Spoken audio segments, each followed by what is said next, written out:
दूसरा, when you imagine कि अल्लाह ने आपको मुसलमान बना दिया, क्या ये कम है?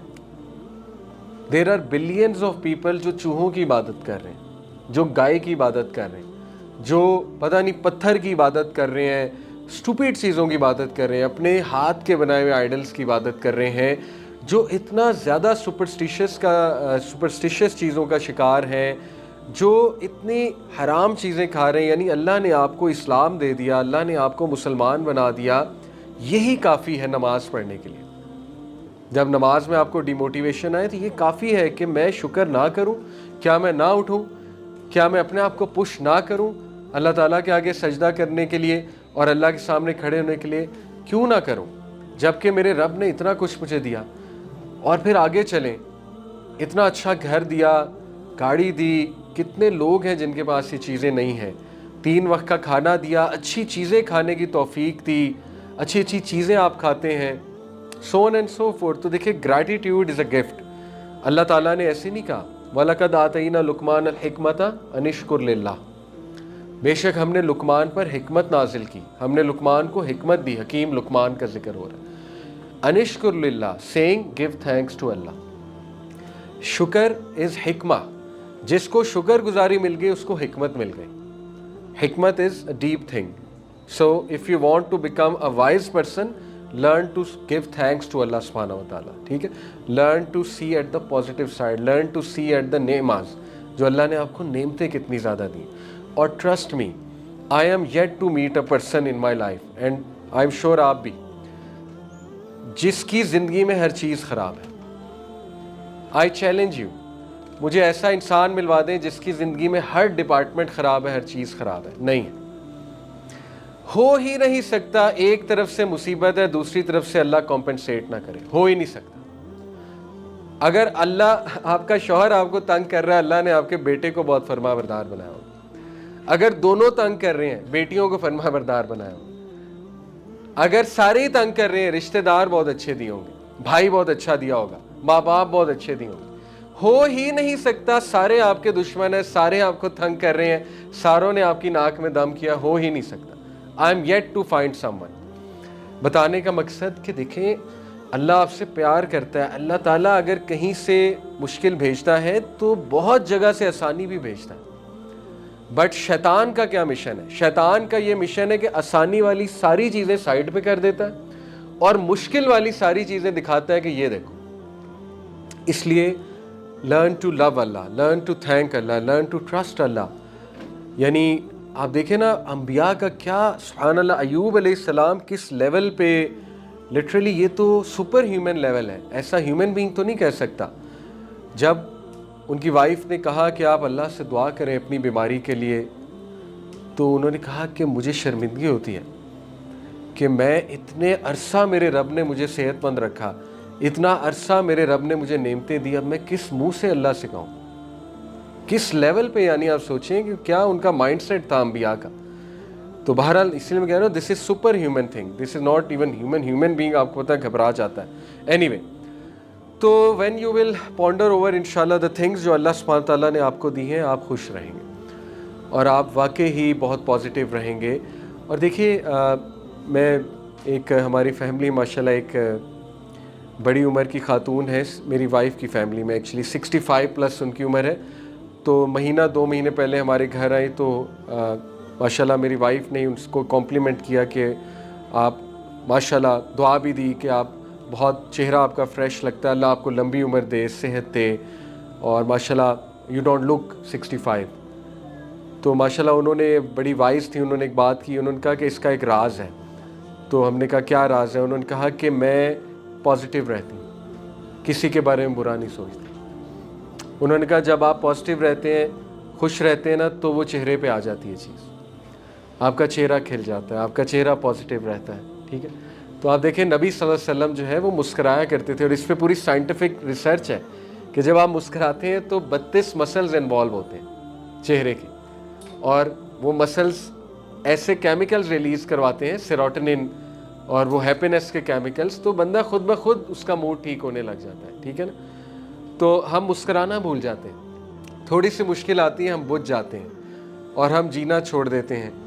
और उसकी वजह वही है جو اشفاق احمد نے بھی ایک قصہ سنایا کہ انہوں نے اپنے پوتے کو گود میں اٹھایا ہوا تھا اور اسے کھڑکی کے اس پار کھڑکی تھی، کھڑکی کے اس پار باغ تھا، تو بارش ہو رہی تھی، تو وہ اسے دکھا رہے تھے بیٹا بارش دیکھو، تھوڑا سا اسے ایکسائٹیڈ کر رہے تھے، دیکھو گھاس کو دیکھو، ہاؤ بیوٹیفل اٹس لکنگ، یہ وہ پھولوں کو دیکھو. تو کہتے کہ وہ میرا جو پوتا تھا، بچہ تھا، چھوٹا تھا، اس کی نظر بس نہ ایک کونے پہ جمی ہوئی تھی کھڑکی کے. تو میں نے غور نہیں کیا، پتہ نہیں کیا دیکھ رہا. تو میں نے اسے پوچھا بیٹا کیا دیکھ رہے ہو، تم باہر کیوں نہیں دیکھ رہے، تمہاری توجہ کہاں ہے؟ تو کہتے کہ وہ اس نے جب مجھ سے پوچھا نا کہ دادا ابو یہ کیا ہے، تو میں نے دیکھا کہ مرا ہوا ایک مچھر تھا وہاں پہ. تو بچہ بڑا آبزروینٹ ہوتا ہے، چھوٹی چھوٹی چیزیں پک کر لیتا ہے. تو کہتے ہیں میں بڑا حیران ہوا کہ میں اسے باہر دکھا رہا ہوں، اسے مرا ہوا مچھر نظر آ رہا ہے.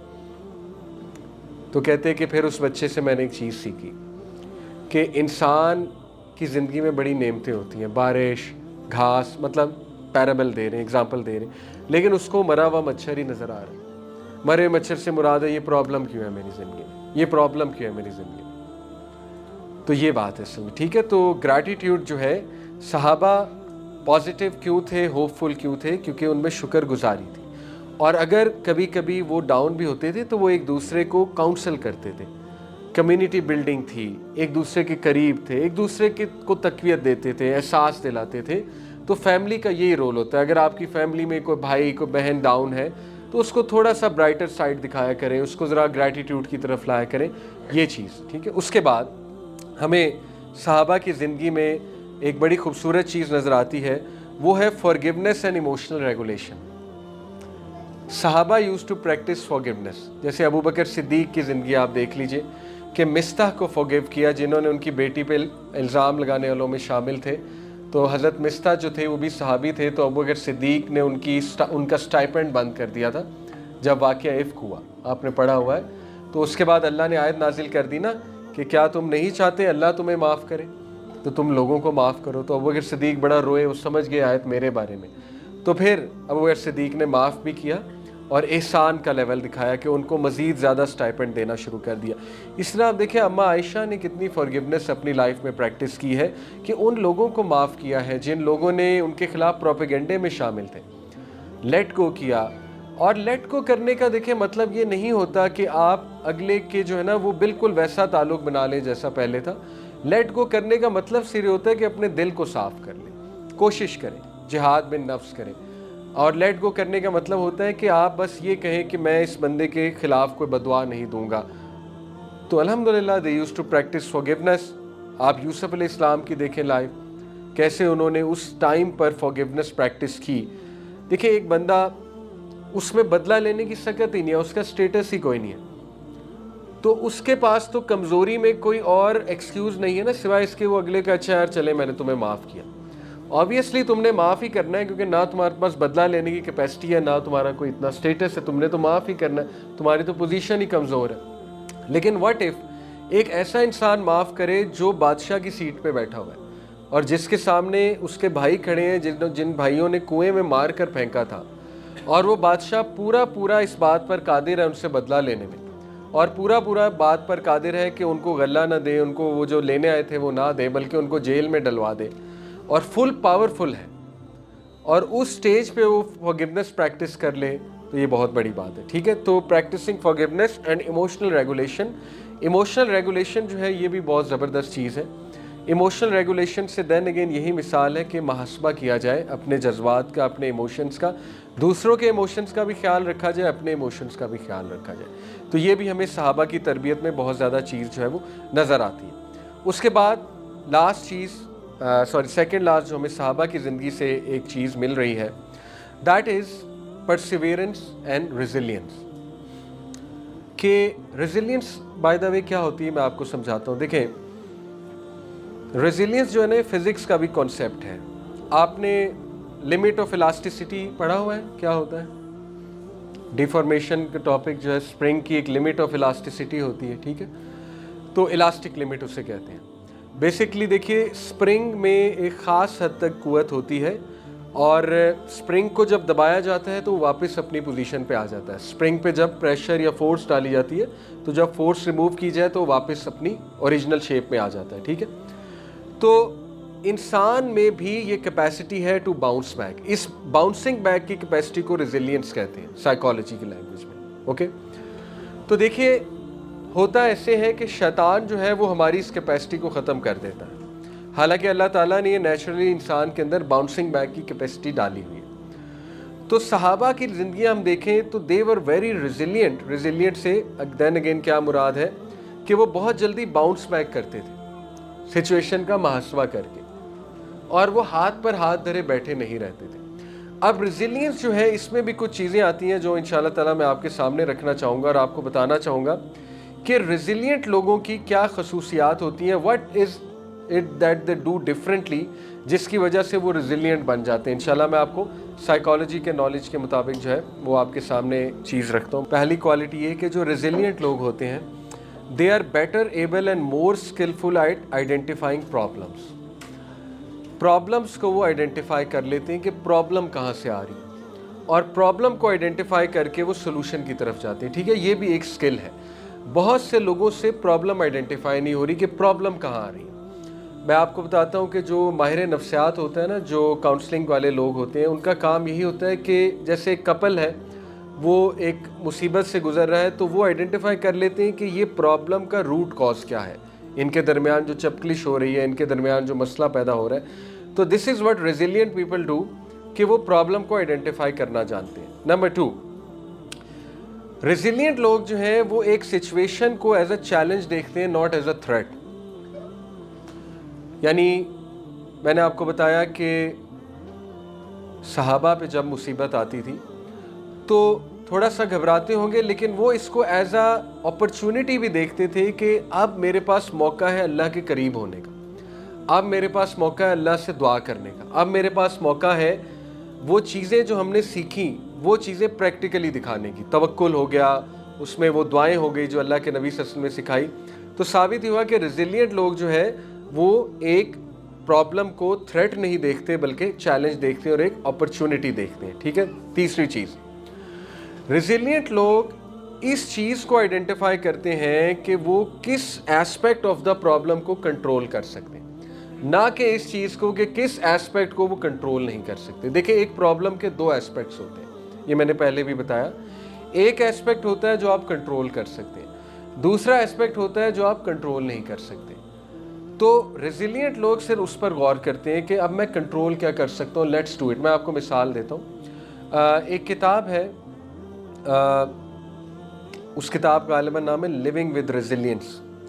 वो जिस औरत ने लिखी है किताब, वो न्यूजीलैंड की एक साइकोलॉजिस्ट है और उसके साथ एक हादसा हुआ। क्रिश्चियन है, गोरी है। उसके साथ एक हादसा ये हुआ कि उसकी 12 साल की बच्ची, एक ही बेटी थी उनकी, वो एक्सीडेंट में मारी गई, उसकी बेटी। और ये हादसे के बाद एक्चुअली उसने ये किताब लिखी है। बड़ी अच्छी किताब है, मैंने इसका मुतालिया किया तो उसमें मैंने कुछ चीज़ें पढ़ी जो मैं आपको बता रहा हूँ। तो देखिए, उस किताब का लुबे लुबाब ये है कि उस औरत ने यही बयान किया कि मैंने ये सीखा इस हादसे से, सबसे बड़ी बात, कि जो चीज़ हो चुकी है अब उस पर आप अपने आप को डिस्ट्रॉय नहीं कर सकते, बल्कि आपने ये देखना है कि अब मैं क्या कंट्रोल कर सकती हूँ। फॉर एग्ज़ाम्पल, मेरी बेटी तो वापस आने नहीं वाली जो एक्सीडेंट में जिसकी डेथ हो गई है, ठीक है। अब this is something I can not control, this is something I have to cope up with. हो गया जो होना था, कैसे हुआ, क्यों हुआ, इसका सोचने का भी कोई ख़ास फ़ायदा नहीं है, अनप्रोडक्टिव थॉट्स हैं। अब यह है कि मैं कर क्या सकती हूँ, मैंने ज़िंदगी गुजारनी है, मैंने आगे चलना है। और अगर हम मुसलमान के एस्पेक्ट से सोचें तो देखिए, मैं तो ये सोचूंगा कि भाई मुझे तो जन्नत चाहिए, तो मैं अपनी ज़िंदगी ख़राब करके जन्नत को भी क्यों ख़राब करूँ, ठीक है ना। मैं नाशुक्री वाली ज़िंदगी गुजार के जन्नत को भी क्यों रिस्क में डालूँ। अब जो होना था वो तो हो चुका है, अब लेट्स टॉक अबाउट कि जन्नत कैसे हासिल की जा सकती है। तो ये है रेजिलियंट थिंकिंग, ठीक है। ये माइंडसेट बनाना पड़ता है, इस माइंडसेट की आदत डालनी पड़ती है, थोड़ी सी मेहनत है, सोचना पड़ता है, ठीक है।